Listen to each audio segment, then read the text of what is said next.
beat of the heart is with us from the beginning to the end of our life cycle. And yet, most of us have been introduced to their heart as just a 10-ounce muscle that pumps our blood and maintains its circulation until we die. Looked at biologically, the heart's efficiency is amazing. If we take care of our health, the heart can work without interruption for 100 years, without care or cleaning, without repair or replacement. But for everyone, too, the heart has another dimension, much more profound. We find this in popular expressions such as listen to your heart, follow your heart, put your heart into it, amongst many more. These expressions of heart resonate within all of us, whatever your age, religion, ethnicity, or education. Actually, those expressions can be found in most languages and even in most ancient cultures. Over thousands of years, ancient cultures across the planet, Mesopotamians, Egyptians, Babylonians, Chinese, and Greeks, shared a similar belief and knowledge about the heart as a source of intelligence and inner guidance.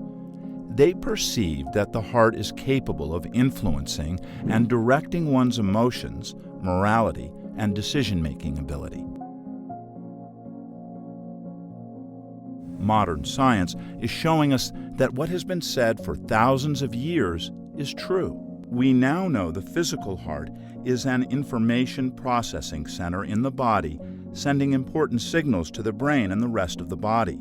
It has a complex nervous system called the heart brain that talks to your head brain. It produces a powerful electromagnetic field that is imprinted by your emotions. Our heart influences everything from the way we feel to the way we interact with others, our brain function, and our health. Yes, your heart at a biological level is talking. The question is, are we listening? The heart's intelligence is not just physical. It encompasses some of the highest qualities we have as humans. Many of the highest quality feelings we experience are associated with the heart.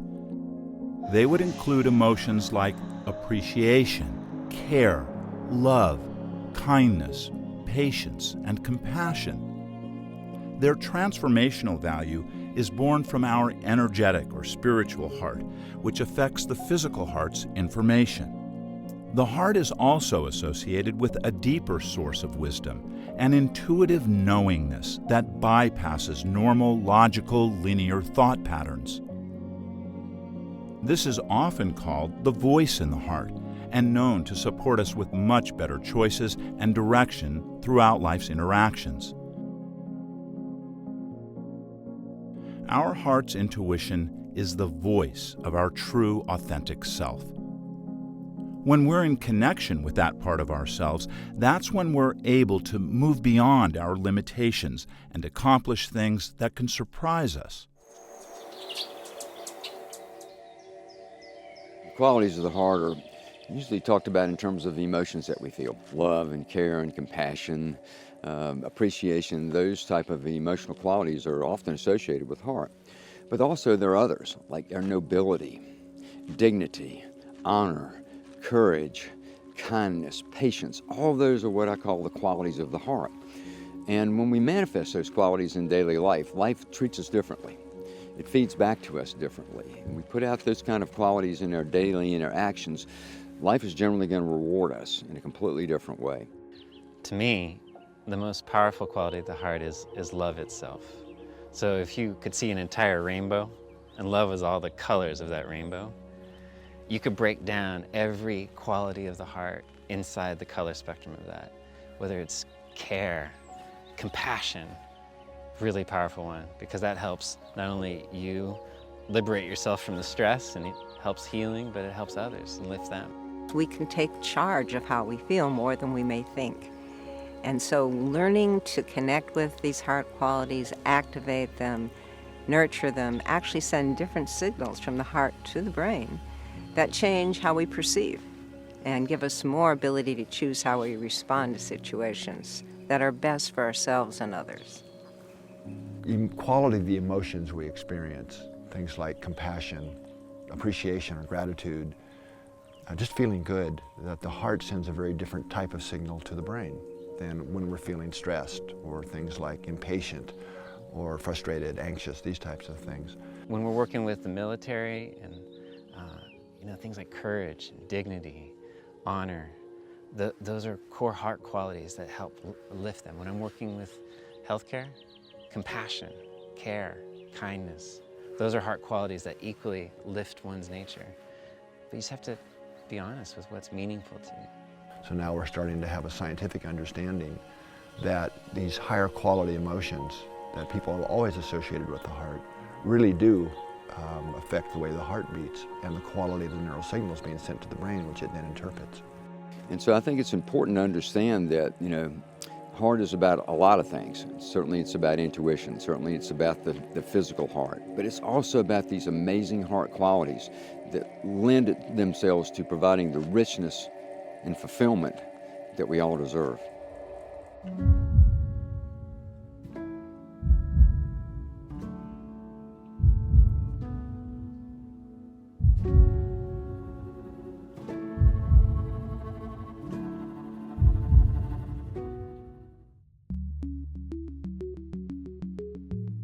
Most people would rather feel loving, enthusiastic, and appreciative than resentful, anxious, or depressed.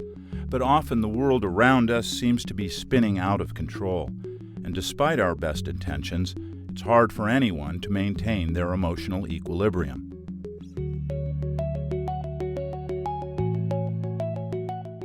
Unfortunately, without our heart qualities being activated, life can become a much darker place. It doesn't have to be this way.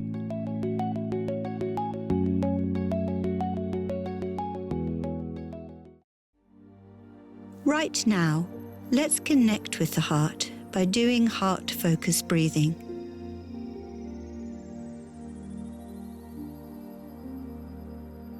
Focus your attention in the area of the heart.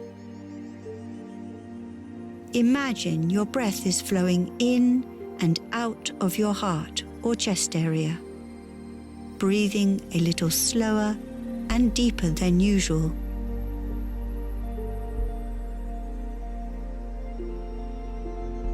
Try to feel like the energy up in the head is now flowing down into the heart. Keep your focus there and breathe deeply and slowly in a casual, steady rhythm that feels comfortable to you.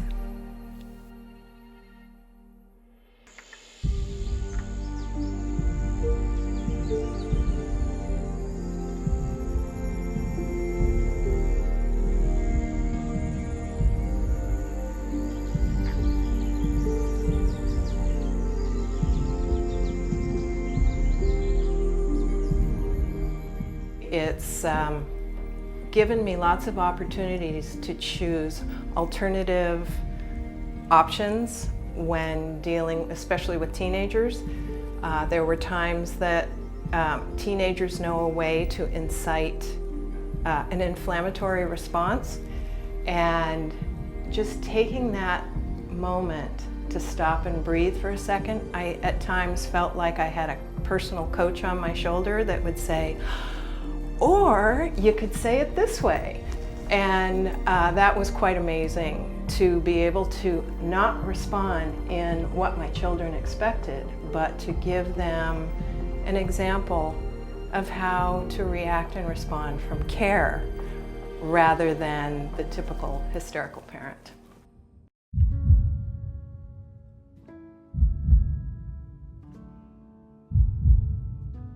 What are you feeling? Perhaps you feel a little more calm or balanced.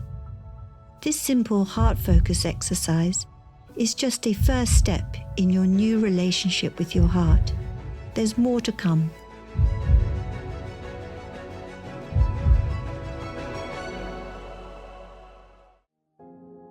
You now know more about your heart's intelligence, and you have experienced heart-focused breathing.